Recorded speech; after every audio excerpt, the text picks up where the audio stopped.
టీవీ15 news కి స్వాగతం. ముందుగా హెడ్లైన్స్.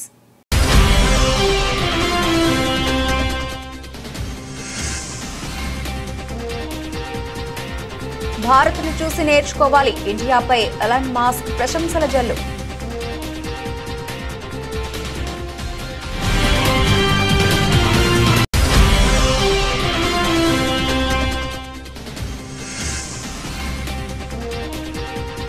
అబద్దాలు మోసాలు ఘోర పరాజయాన్ని చవిచూశాయి. మహారాష్ట్ర విజయపై ప్రధాని మోదీ కీలక వ్యాఖ్యలు.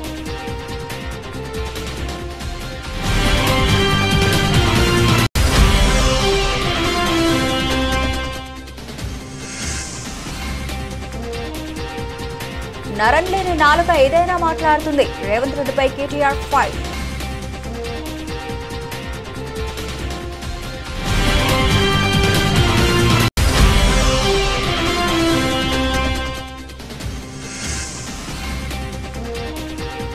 బీజేపీ విషయంలో వైసీపీ వ్యూహం మారుతుందా?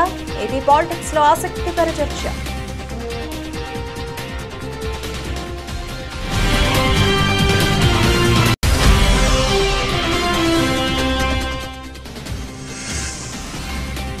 ఇటువంటి క్రికెట్ హార్దిక్ పాండ్యా అరుదైన రికార్డ్. తొలి భారత క్రికెటర్ సరికొత్త రికార్డు నమోదు చేసిన పాండ్యా.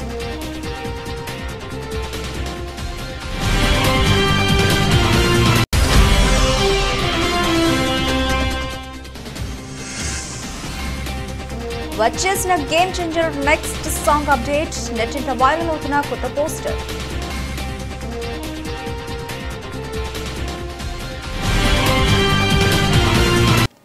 రెటిగా డీటెయిల్స్ లోకి వెళ్తే, టెస్లా అధినేత ప్రపంచ కుబేరుడు ఎలాన్ మస్క్ ఇండియాపై ప్రశంసల జల్లు కురిపించారు.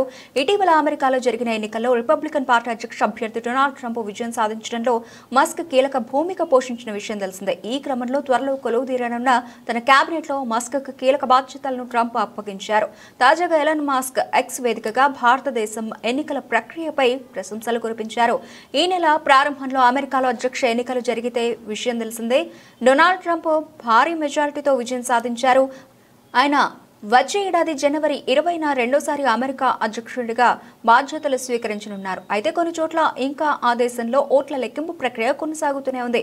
ముఖ్యంగా కాలిఫోర్నియా రాష్ట్రంలో ఇంకా ఓట్ల లెక్కింపు పూర్తి కాలేదు. ఈ ప్రాంతంలో మెయిల్ ద్వారా పోలైన ఓట్లు ఎక్కువగా ఉంటాయి. దీంతో ఓట్ల లెక్కింపు ప్రక్రియకు ఎక్కువ సమయం పడుతున్నట్లు తెలుస్తోంది. ఈ రాష్ట్రంలో డెమోక్రటిక్ పార్టీ అభ్యర్థి కమలా హారిస్ కు 54 ఎలక్టోరల్ ఓట్లను సాధించారు. అమెరికాలోని కాలిఫోర్నియాలో ఇంకా ఓట్ల లెక్కింపు ప్రక్రియ కొనసాగుతున్న వేళ ఓ నెటిజన్ ఎక్స్ లో ఆసక్తికర పోస్ట్ చేశారు.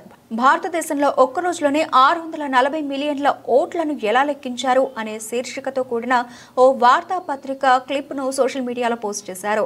ఎలాన్ మస్క్ ఆ పోస్టుకు స్పందించారు. భారతదేశం ఒక్క రోజులోనే ఇన్ని ఓట్లను లెక్కించింది, కానీ కాలిఫోర్నియా ఇంకా ఓట్ల లెక్కింపులోనే ఉంది అంటూ మస్క్ పేర్కొన్నారు.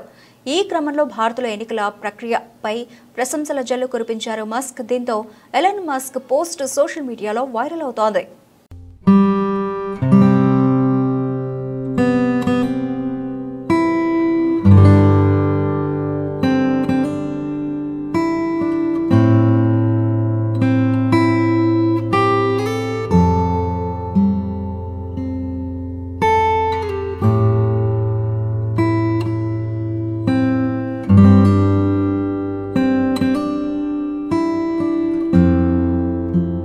మహారాష్ట్రలో మహాయుతి కూటమి 236 సీట్లు గెలుచుకుని అఖండ విజయం సాధించడంతో ఢిల్లీలోని బీజేపీ కేంద్ర కార్యాలయంలో మోదీ ప్రసంగించారు.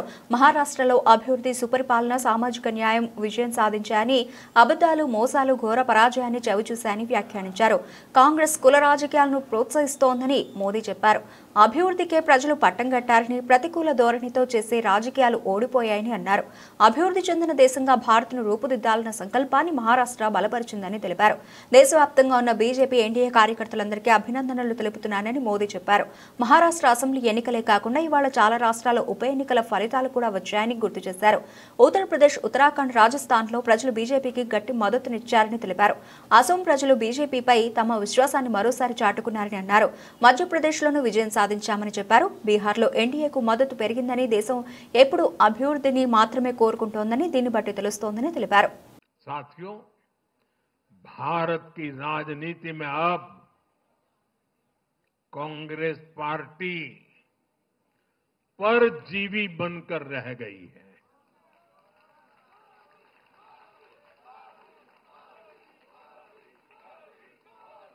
कांग्रेस पार्टी के लिए अब अपने दम पर सरकार बनाना लगातार मुश्किल हो रहा है। हाल ही के चुनावों में जैसे आंध्र प्रदेश, अरुणाचल प्रदेश, सिक्किम, हरियाणा और आज महाराष्ट्र में उनका सुपड़ा साफ हो गया।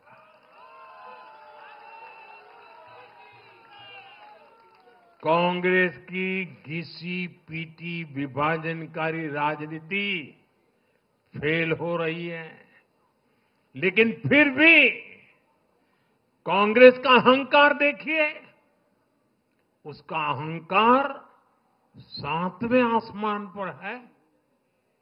सच्चाई ये है कि कांग्रेस अब एक परजीवी पार्टी बन चुकी है। कांग्रेस सिर्फ अपनी ही नहीं बल्कि अपने साथियों की नाव को भी डुबो देती है। आज महाराष्ट्र में भी हमने यही देखा है। महाराष्ट्र में कांग्रेस और उसके गठबंधन ने महाराष्ट्र की हर 5 में से 4 सीट हार गई। अघाड़ी के हर घटक का स्ट्राइक रेट 20% से भी नीचे है। ये दिखाता है कि कांग्रेस खुद भी डूबती है और दूसरों को भी डुबोती है। महाराष्ट्र में सबसे ज्यादा सीटों पर कांग्रेस चुनाव लड़ी, उतनी ही बड़ी हार इनके सहयोग वालों को भी मिली। वो तो अच्छा है कि यूपी जैसे राज्यों में कांग्रेस के सहयोगियों ने उससे जान छुड़ा ली, वरना वहां भी कांग्रेस के सहयोगियों को लेने के देने पड़ जाते। ఫార్మా విలేజ్ కాదు పారిశ్రామిక కారిడార్ అంటూ మాట మార్చిన సీఎం రేవంత్ రెడ్డిపై బీఆర్ఎస్ వర్కింగ్ ప్రెసిడెంట్ కేటీఆర్ నిప్పులు చెరిగారు. నరం లేని నాలుక ఏదైనా మాట్లాడుతుందంటూ రేవంత్ రెడ్డిపై కేటీఆర్ మండిపడ్డారు.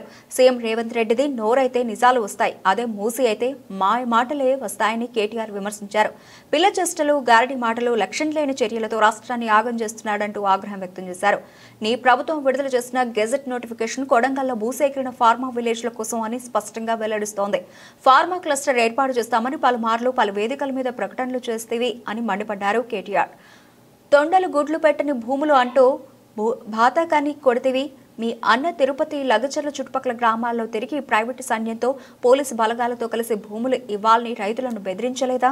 ఎదురు తిరిగిన రైతుల మీద అక్రమ కేసులు పెట్టి జైళ్లకు పంపి అక్రమ నిర్బంధం అణిచివేత కొనసాగించడం లేదా? ఇంత చేస్తూ ఇప్పుడు అక్కడ పెట్టేది ఫార్మాసిటీ కాదు ఇండస్ట్రియల్ కారిడార్ అంటూ మాట మార్చి ఎవరిని పిచ్చోళ్లను చేస్తున్నావు? చెప్పేటోడికి వినేవాడు లోకవా అన్నట్లు అబద్దాలతో అధికారంలోకి వచ్చిన నువ్వు అబద్దాలతోనే కాపురం చేస్తూ కాలం వెల్లదిస్తున్నావని రేవంత్ రెడ్డిపై కేటీఆర్ విరుచుకుపడ్డారు.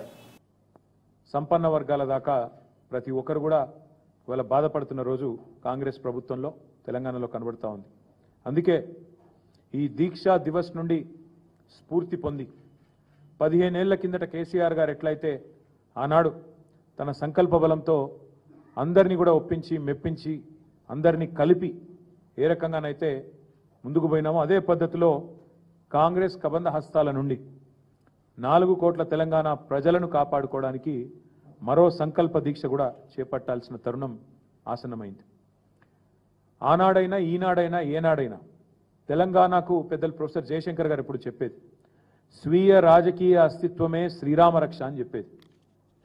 ఈరోజు కేసీఆర్ గారి రూపంలో ప్రజలు తిరిగి మళ్ళీ ఒక్కసారి కేసీఆర్ గారి నాయకత్వాన్ని, ఆ పాలనను, ఆ పరిస్థితిని ఏదైతే తిరిగి కోరుకుంటా ఉన్నారో దానికోసం అందరం కూడా మా పార్టీ శ్రేణులు ఉద్యుక్తులై కలిసికట్టుగా ముందుకు పోవాల్సిన సందర్భం. 29 నవంబర్ మా అన్ని జిల్లా పార్టీ కార్యాలయాల్లో పెద్ద ఎత్తున దీక్షా దివస్ కార్యక్రమాన్ని నిర్వహించబోతా ఉన్నాం. 33 జిల్లా కేంద్రాలు అంతటా కూడా ఈ కార్యక్రమాన్ని ఘనంగా నిర్వహించాలని చెప్పి నిన్న కొంతమంది సీనియర్ నాయకులందరం కూడా సమావేశమైనాం. కేసీఆర్ గారి నాయకత్వం ఉద్యమంలో కానీ అదేవిధంగా పరిపాలనలో కానీ ఏదైతే ఒక చెరగని ముద్ర వేసిందో దాన్ని మళ్ళీ గుర్తు చేసుకుంటూ అక్కడి నుంచి స్ఫూర్తి పొంది మళ్ళొక్కసారి 2 జాతీయ పార్టీలకు బుద్ధి చెప్పే విధంగా కదం తొక్కుతాం. 29 నవంబర్ నాడు దీక్షా దివస్తో తెలంగాణ వ్యాప్తంగా మా పార్టీ శ్రేణులు ఎక్కడికక్కడ కదం తొక్కాలని చెప్పి కూడా విజ్ఞప్తి చేస్తూ ఈ కార్యక్రమానికి అన్ని జిల్లాలకు కూడా సీనియర్ నాయకులను ఇన్ఛార్జీలుగా నియమిస్తూ ఉన్నాం. ఎమ్మెల్సీలు ఉన్నారు, మాజీ ఎంపీలు ఉన్నారు, కొంతమంది ప్రస్తుత ఎంపీలు, సీనియర్ నాయకులు ఎవరెవరైతే ఉన్నారో వారందరి లిస్టు కూడా మీకు అందజేస్తాం. వారందరినీ ఇన్ఛార్జీలుగా నియమిస్తూ ఉన్నాం. వారు 26 తారీఖు నాడు ప్రతి జిల్లాలో కూడా జిల్లా ముఖ్య నాయకులు కార్యకర్తలతో అన్ని జిల్లాల్లో కూడా సమావేశాలు నిర్వహించడం జరుగుతుంది. 29 కార్యక్రమానికి దీక్షా దివస్కి సన్నాహక సమావేశం 26 నాడు ప్రతి జిల్లాలో కూడా జరుగుతుంది. దాని తదనంతరం 27, 28 కార్యక్రమాలు కూడా చేసుకొని 29 నాడు దీక్షా దివస్ని ఘనంగా నిర్వహించబోతా ఉన్నాం. ఎక్కడైతే కేసీఆర్ గారు అల్టిమేట్గా తన దీక్షను ఫలవంతం చేసి ఆనాడు తెలంగాణ ప్రజల దశాబ్దాల కోరిక అయిన తెలంగాణ రాష్ట్రాన్ని సాధించడంతో డిసెంబర్ 9 నాడు ముగించారు. ఆ రోజు డిసెంబర్ 9 నాడు మేడ్చల్లో తెలంగాణ తల్లి విగ్రహావిష్కరణతో డిసెంబర్ 9 నాడు ఘనంగా దీక్షా దివస్ నవంబర్ 29, డిసెంబర్ 9 నాడు తెలంగాణ తల్లి విగ్రహావిష్కరణ మేడ్చల్లో మా పార్టీ మొత్తం పాల్గొని బ్రహ్మాండంగా ఈ 11 రోజుల దీక్షను ఎంత ఘనంగానైతే ఆనాడు కేసీఆర్ గారు ఒక ప్రకటన సాధించి విజయవంతంగా ముగించారో అదే స్థాయిలో మరి డిసెంబర్ 9 నాడు ఉత్సవాలు జరుపుకుంటూ తెలంగాణ తల్లికి ప్రణమిల్లుతూ మేమందరం కూడా ఆ రోజు డిసెంబర్ 9ను కూడా ఘనంగా మేడ్చల్లో జరుపుకుంటాం. అందులో మా పార్టీ నాయకత్వం మొత్తం కూడా పాల్గొంటుంది. ఎమ్మెల్యేలు, ఎమ్మెల్సీలు, ఎంపీలు అందరూ కూడా మేము మేడ్చల్లో ఆ రోజు తెలంగాణ తల్లికి నివాళులర్పించి కేసీఆర్ గారి దీక్ష ఫలవంతమైన రోజును యాద్ చేసుకుంటాం. ఈ ఇన్ఛార్జీలుగా ఎవరెవరినైతే నియమించినామో పెద్దలు చాలామంది ఉన్నారు. 33 జిల్లాలకు 33 మంది నియమించుకున్నాం. అవన్నీ కూడా మీకు వెంటనే ఇప్పుడు మీకు వాట్సాప్లో అదర్వైజ్ రిలీజ్ చేయడం జరుగుతుంది. అదే మాదిరిగా కేసీఆర్ గారి దీక్షలో నిమ్స్ హాస్పిటల్ పాత్ర కూడా శ్లాఘనీయమైనది, ఘనమైనది. నిమ్స్లో ఆ రోజు నిమ్స్ ఒక కథన రంగంగా మారిపోయిన పరిస్థితి, మొత్తం ఉద్యమానికే కేంద్ర బిందువుగా మారిన పరిస్థితి నిజాం హాస్పిటల్. మహారాష్ట్ర అసెంబ్లీ ఎన్నికల్లో బీజేపీ కూటమి విజయం సాధించడం పట్ల పెద్దపల్లిలో బీజేపీ శ్రేణులు సంబరాలు చేసుకున్నారు. పెద్దపల్లి పట్టణంలోని జెండా చౌరస్తా వద్ద టపాసులు పేల్చి స్వీట్లు పంపిణీ చేశారు. రాబోయే ప్రతి ఎన్నికల్లో బీజేపీ విజయం సాధిస్తుందని ఆశాభావం వ్యక్తం చేశారు. కాంగ్రెస్ పార్టీ నేతలు ఇస్తున్న దొంగ హామీలను ప్రజలు నమ్మే పరిస్థితి లేదన్నారు. ఈరోజు మహారాష్ట్రలోని యొక్క అసెంబ్లీ ఫలితాలు వెలువడ్డ సందర్భంగా బీజేపీ కూటమి పెద్ద ఎత్తున గెలుపడం జరిగింది. అలాగే జార్ఖండ్లో కూడా గతంలో కంటే ఎక్కువ ఓటింగ్ను తీసుకోవడం జరిగింది. ఈ యొక్క ఫలితాలను చూస్తుంటే రేపు జరగబోయే స్థానిక సంస్థలు కావచ్చు, అలాగే వేరే ఏ ఎలక్షన్ వచ్చినా కానీ బీజేపీ కూటమి అంటే బీజేపీకి ఖచ్చితంగా పట్టం కడతారనేది ఒకటి ప్రజల్లో విశ్వాసం ఉంది. మాకు కూడా విశ్వాసం ఉంది. ప్రజలందరూ కూడా ఈ బీజేపీ దిక్కే మొగ్గు చూపుతున్నారు. మేము మొన్న జరిపినటువంటి సభ్యత్వంలో కూడా ప్రతి ఒక్కరు కూడా ముందుకొచ్చి సభ్యత్వాన్ని తీసుకోవడం జరిగింది. ఇవన్నీ చూస్తుంటే ఏంటంటే రేపు మనకు జరగబోయేది ఏ ఎలక్షన్ అయినా కానీ దేశంలో ఖచ్చితంగా బీజేపీకే ఓటు వేసే ఒక పరిస్థితి ఉంది. మోడీ గారి నాయకత్వాన్ని అందరూ బలపరుస్తున్నారు. అలాగే మహారాష్ట్రలో జరిగినటువంటి ఎలక్షన్లో మన తెలంగాణ సీఎం రేవంత్ రెడ్డి గారు అలాగే మిగతా మినిస్టర్లు అందరూ కూడా పోయి ఇక్కడ మనకు ఇవ్వని అటువంటి హామీలన్నింటినీ మేము ఇచ్చినామని చెప్పుకున్నా కానీ ఎన్నో చెప్పారు. మనకు ఇచ్చిన 2000 ఇస్తే 4000 ఇచ్చినామని చెప్పిండ్రు. అయినా కానీ ప్రజలు విశ్వసించలేదు. ఎందుకంటే ఇక కాంగ్రెస్ విశ్వసించారు ఎవరు కానీ. కాంగ్రెస్ పార్టీ ఇక భూస్థాపితం కావాల్సిందే. కనుక అందరూ కూడా బీజేపీకి మొగ్గు చూపించేయాలని చెప్పి కోరుకుంటున్నాను. ఈరోజు మేము అన్ని సంబరాలు జరుపుతున్నాం. ఎందుకంటే ప్రతి ఒక్కరికి తెలవాలి ఇది ఈ బీజేపీ విజయాన్ని మనం అందరం పాల్పంచుకోవాలని చెప్పేసి ఈ రోజు జెండా చౌరస్తాలో మేము ఈ యొక్క ఏర్పాటు చేయడం జరిగింది. మహారాష్ట్రలో బీజేపీ ఇండియా కూటమి ప్రభుత్వం విజయం సాధించడం పట్ల బీజేపీ రాష్ట్ర అధ్యక్షురాలు ఎంపీ దగ్గుబాటి పురంధేశ్వరి ప్రధాని మోదీకి శుభాకాంక్షలు తెలిపారు. జార్ఖండ్లో స్వల్ప మెజార్టీతో బీజేపీ కూటమి ప్రభుత్వం ఓటమి పాలైందన్నారు. ఓటమికి కారణాలు సమీక్షిస్తామన్నారు. అద్భుతమైనటువంటి విజయాన్ని ఎన్డీఏ కూటమి భారతీయ జనతా పార్టీ నాయకత్వంలో హస్తగతం చేసుకోవడం జరిగింది. ఒకంత జార్ఖండ్ నిరాశపరిచిన, ఎందుకంటే అక్కడ కూడా బాగా చేస్తామని అనుకున్నప్పటికీ కూడా ఒకంత ఎందుకు ఈ రకమైనటువంటి రిజల్ట్ వచ్చింది అనేటువంటి విషయాన్ని ఒకసారి ఖచ్చితంగా పార్టీ సమీక్షించుకుంటుంది. అండ్ అక్కడ ఏమన్నా కరెక్టివ్ మెజర్స్ తీసుకోవాలంటే ఖచ్చితంగా పార్టీ తీసుకునేటువంటి అవకాశం ఉంటుంది. కానీ మహారాష్ట్రలో ప్రతి ఒక్కరూ కూడా ఖచ్చితంగా భారతీయ జనతా పార్టీ నాయకత్వంలో ఉన్న ఎన్డీఏ కూటమి ఘోరాతి ఘోరంగా ఓడిపోతుంది అని చెప్పినా ఇవాళ అక్కడ ఉన్నటువంటి ప్రజలు అనూహ్యంగా భారతీయ జనతా పార్టీ కూటమిని అంటే ఎన్డీఏ కూటమిని వారు ఆశీర్వదించడం జరిగింది. ఒక రకంగా చెప్పాలంటే విభజించి పాలించు అనేటువంటి ఆలోచనతో ఏదైతే ఎన్డీఏ కూటమి ప్రజల వద్దకు వెళ్ళిందో, ఒక చేతిలో రాజ్యాంగాన్ని పట్టుకుని రెండో వైపున ఖచ్చితంగా కుల గణన జరగాలి అనేటువంటి ఒక విభజించి పాలించు అనేటువంటి భావనతోటి ఏదైతే ఎన్డీఏ కూటమి ప్రజల వద్దకు వెళ్ళిందో దాన్ని ప్రజలు తిరస్కరించినటువంటి విషయాన్ని మనం అందరం కూడా ఇక్కడ గమనించాలి. అది మాత్రమే కాకుండా హమ్ ఏక్ హై తో సేఫ్ హై అనేటువంటి నినాదం ఏదైతే ఎన్డీఏ కూటమి ఇచ్చిందో దాన్ని ఎన్డీఏ కూటమి వాళ్ళు అపహాస్యం కూడా చేయడం జరిగింది. కానీ ఇవాళ ప్రజలు ఖచ్చితంగా నరేంద్ర మోడీ గారి నాయకత్వంలో దేశం ముందుకు వెళ్ళినట్లయితే దేశం అభివృద్ధి పదంలో నడవడం మాత్రమే కాకుండా సురక్షితంగా కూడా ఉంటుంది అనేటువంటి భావనతోటి అక్కడ ఉన్నటువంటి ప్రజలు మరి ఎన్డీఏ కూటమికి ఓటు వేసి ఆశీర్వదించారు. అదేవిధంగా ఇవాళ అందినటువంటి విజయం ఏదైతే ఉందో మహారాష్ట్రలో అది కేవలం ఎన్డీఏ కూటమికి వేసినటువంటి ఓటు కాదు, ఇది మహారాష్ట్ర అభివృద్ధికి అక్కడ ఉన్నటువంటి ప్రజలు వేసినటువంటి ఓటుగా మనం గమనించాలి. ప్రజలందరికీ కూడా మహారాష్ట్రలో ఉన్నటువంటి ప్రజలందరికీ అదేవిధంగా జార్ఖండ్లో ఉన్నటువంటి వారికి కూడా ఎవరైతే ఎన్డీఏ కూటమికి ఓటు వేశారో వారందరికీ కూడా ధన్యవాదాలు తెలియజేస్తూ వారు కేవలం విజయాన్ని కాదు బాధ్యతను అప్పగించారు అనేటువంటి విషయాన్ని గుర్తించి తగు విధంగా మంచి పాలన ఇప్పటి వరకు షిండే గారి నాయకత్వంలో ఏ విధంగా అందిస్తూ వచ్చారు అదే విధంగా మంచి సుపరిపాలన మహారాష్ట్ర రాష్ట్రానికి అందించడానికి ఎన్డీఏ కూటమి కృషి చేస్తుంది. అదానీ ముడుపుల వ్యవహారంలో అమెరికా ప్రభుత్వం నిష్పక్షపాతంగా దర్యాప్తు చేయాలని సిపిఐ జాతీయ కార్యదర్శి నారాయణ సూచించారు. ప్రధాని నరేంద్ర మోదీ ఈ విషయంలో కలుగజేసుకోకుంటే విచారణ వేగవంతం అవుతుందన్నారు. అదానీ ముడుపుల వ్యవహారంలో మాజీ సీఎం జగన్ అవినీతి ప్రపంచ స్థాయికి ఎదిగిందని ఆయన ఆరోపించారు. అమెరికా దేశంలో న్యూయార్క్ కోర్టులో భారతదేశ దిగ్గజమైనటువంటి కార్పొరేట్ అదానీ పైన లంచం ఇచ్చిన కేసు నమోదైంది. అమెరికాలో అందులో కోర్టులో నమోదైన కేసు చాలా సీరియస్, త్వరగా పూర్తి చేస్తారు. ఇండియాలాగా ఆలోచించేది ఆ లంచం ఏంటి? ఇక్కడ ఇచ్చిన లంచం ఆంధ్రప్రదేశ్ రాజకీయాలు ప్రకంపన చెందింది. జగన్మోహన్ రెడ్డి గవర్నమెంట్ పైన పడింది. మాజీ ముఖ్యమంత్రి జగన్మోహన్ రెడ్డి పడిన తర్వాత చివరికి ఢిల్లీకి దాకా పాకింది. ఎందుకంటే అదానీ మోడీకి రైట్ హ్యాండ్ లాంటి వాడు. అతని పైన కేసు అమెరికాలో నమోదైంది. అది ఆంధ్రప్రదేశ్ మాజీ ముఖ్యమంత్రి జగన్మోహన్ రెడ్డి కింద పడడంతో ఆడ రాజకీయ ప్రకంపన జరిగింది.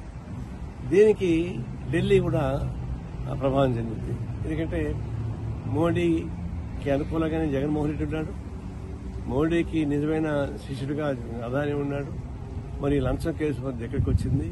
ఇదన్నీ చూడబోతే అమెరికా నుంచి ఆంధ్రప్రదేశ్ నుంచి భారతదేశం మొత్తం మీదుగా ఒక ప్రకంపన సృష్టించినట్లయితే రూట్ కాజు అమెరికా అయిపోయింది. దీన్ని అమెరికన్ గవర్నమెంట్ దీని మీద చర్య తీసుకోవాలి. మరి అమెరికన్ గవర్నమెంట్ తీసుకుంటుందా? తీసుకోవడానికి ఏమైనా మోడీ అడ్డం పడతాడా, లేకపోతే దీని మీద కలిసి చూస్తుందా లేదు చూడాలి. నిజమైనటువంటి పద్ధతి అయితే అమెరికన్ ప్రభుత్వం అతని మీద చర్య తీసుకుంటే అప్పుడు అమెరికా నిజాయితీ నిలబడుతుంది. దీనికి అడ్డుపడకుండా మోడీ ఉంటే మోడీకి స్వచ్ఛందత వస్తుంది.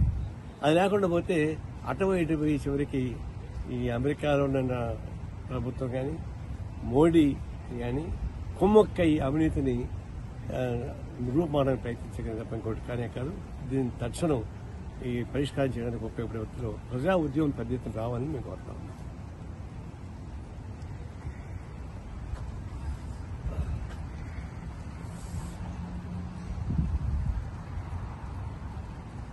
ఎన్నికల ఫలితాల తర్వాత బీజేపీ విషయంలో వైసీపీ వర్షన్ మారుతుందా?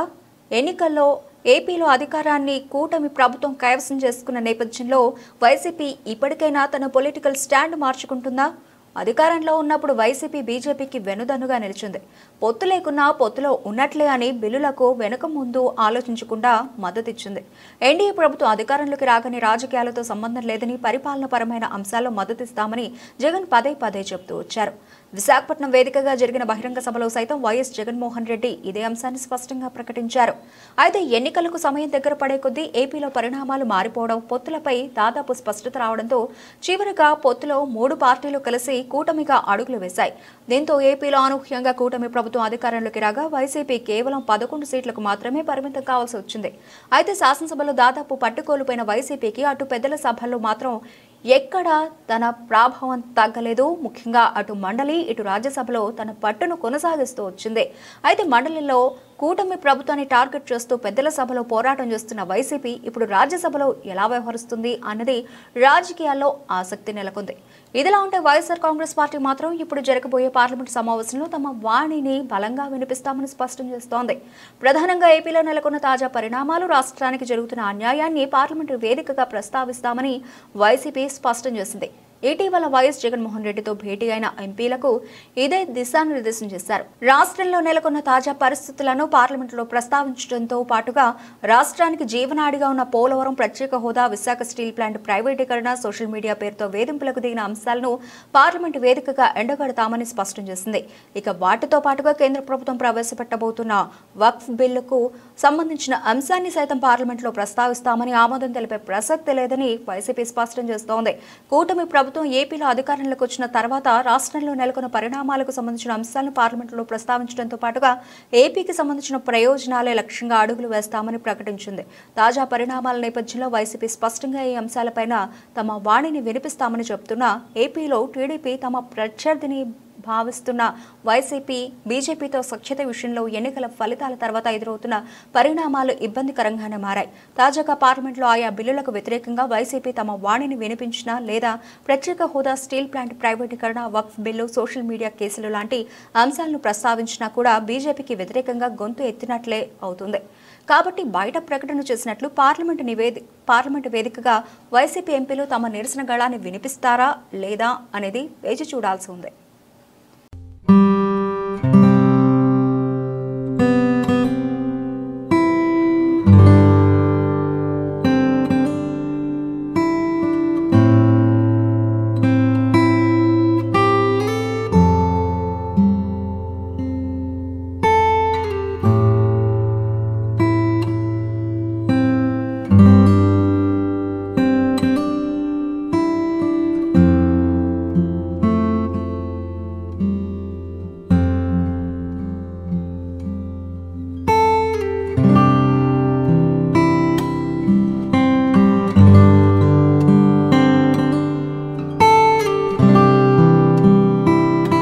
భారత ఆల్రౌండర్ హార్దిక్ పాండ్యా టీ20 క్రికెట్లో అరుదైన రికార్డును సాధించారు. ఆస్ట్రేలియాలో భారత జట్టు హల్చల్ చేస్తూ ఉంటే మరోవైపు ఐపీఎల్ 2025 మెగా వేలానికి ముందు ఇతర టీమిండియా ఆటగాళ్లు దేశవాళీ టీ20 క్రికెట్లో రాణిస్తున్నారు. సయ్యద్ ముస్తాక్ అలీ ట్రోఫీ ఇందుకు వేదికైంది. ఈ టోర్నీలో తొలి రోజే తిలక్ వర్మ, శ్రేయాస్ అయ్యర్ సహా 6 బ్యాటర్లు సెంచరీల మూత మోగించారు. ఈ క్రమంలో హార్దిక్ పాండ్యా సైతం తన సత్తాను చాటారు. 35 బంతుల్లో 74 పరుగులు చేసి నాట్అవుట్గా నిలిచారు. ఈ టోర్నీలో బరోడా జట్టు తరఫున హార్దిక్ పాండ్యా ఆడుతున్నారు. ఈ క్రమంలో అరుదైన రికార్డును నమోదు చేశారు. సయ్యద్ ముస్తాక్ అలీ ట్రోఫీలో బరోడా మొదటి మ్యాచ్ గుజరాత్ జట్టుపై జరిగింది. ఈ మ్యాచ్లో బరోడా జట్టు విజయం సాధించింది. బరోడా జట్టుకు హార్దిక్ పాండ్యా సోదరుడు కృణాల్ పాండ్యా కెప్టెన్ గా ఉన్నారు. తొలుత బ్యాటింగ్ చేసిన గుజరాత్ జట్టు 5 వికెట్లు కోల్పోయి 184 పరుగులు చేసింది. హార్దిక్ పాండ్యా 4 ఓవర్లు వేసి 1 వికెట్ తీశారు. ఆ తర్వాత బ్యాటింగ్ ప్రారంభించిన బరోడా జట్టులో శివాలిక్ శర్మ, హార్దిక్ పాండ్యా పరుగులు చేయడంతో బరోడా జట్టు విజయం సాధించింది. 5వ స్థానంలో బ్యాటింగ్ వచ్చిన పాండ్యా మెరుపు ఇన్నింగ్స్ ఆడి జట్టును విజయ తీరాలకు చేర్చారు. హార్దిక్ ఇన్నింగ్స్ లో 6 4లు 5 6లు ఉన్నాయి. ఈ క్రమంలో టీ20 క్రికెట్లో 5,000 పరుగులు 100 వికెట్లు పడగొట్టిన తొలి భారత క్రికెటర్ గా పాండ్యా రికార్డులోకి ఎక్కారు.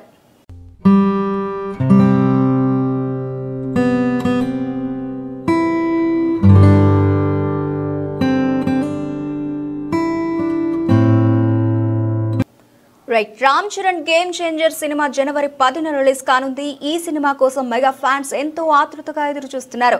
శంకర్ దర్శకత్వంలో రామ్ చరణ్, కియారా జంటగా దిల్ రాజు నిర్మాణంలో భారీగా ఈ సినిమా తెరకెక్కుతూ ఉండగా అంజలి, సునీల్, సముద్రఖని, ఎస్జే సూర్య పలువురు స్టార్స్ ముఖ్య పాత్రలు పోషించారు. ఇప్పటికే గేమ్ చేంజర్ సినిమా నుంచి 2 పాటలు టీజర్ రిలీజ్ చేసి అంచనాలు పెంచారు. తాజాగా గేమ్ చేంజర్ సినిమా 3వ పాట అప్డేట్ ఇచ్చారు. గేమ్ చేంజర్ నుంచి 3వ పాటను నవంబర్ 28న రిలీజ్ చేయబోతున్నట్టు ప్రకటించారు. దీనికి సంబంధించి ఓ కొత్త పోస్టర్ కూడా రిలీజ్ చేశారు. చరణ్, కియారా కలర్ఫుల్ గా ఉన్న ఈ పోస్టర్ వైరల్ గా మారింది. ఇప్పటి వరకు గేమ్ చేంజర్ నుంచి వచ్చిన 2 పాటలు మాస్ ఆడియన్స్ ని మెప్పించగా ఇప్పుడు మెలోడీ పాట ఏ రేంజ్ లో మెప్పిస్తుందో చూడాలి.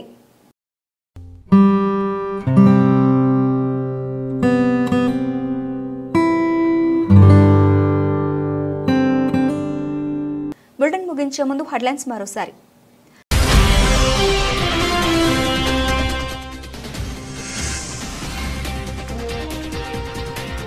భారత్ను చూసి నేర్చుకోవాలి. ఇండియాపై ఎలాన్ మస్క్ ప్రశంసల జల్లు.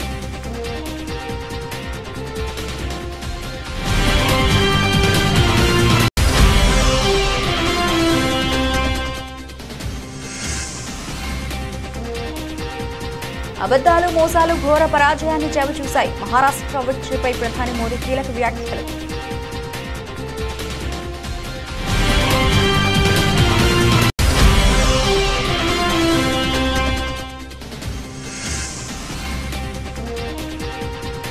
నరం లేని నాలుక ఏదైనా మాట్లాడుతుంది. రేవంత్ రెడ్డిపై KTR fight.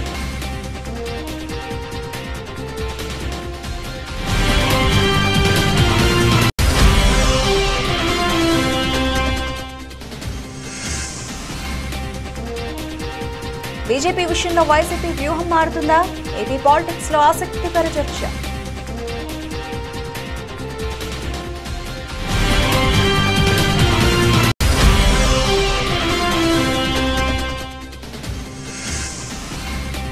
T20 cricket Hardik Pandya అరుదైన రికార్డ్. తొలి భారత క్రికెటర్ సరికొత్త రికార్డు నమోదు చేసిన పాండ్యా.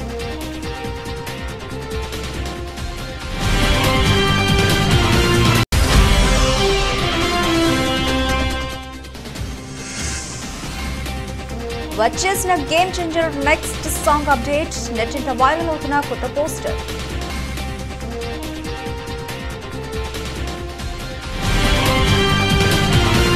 ఇవి ఇప్పటివరకు నబిల్చిన అప్డేట్స్. మరిన్ని అప్డేట్స్ తో మళ్ళీ కలుద్దాం. అంతవరకు సెలవు. నమస్తే.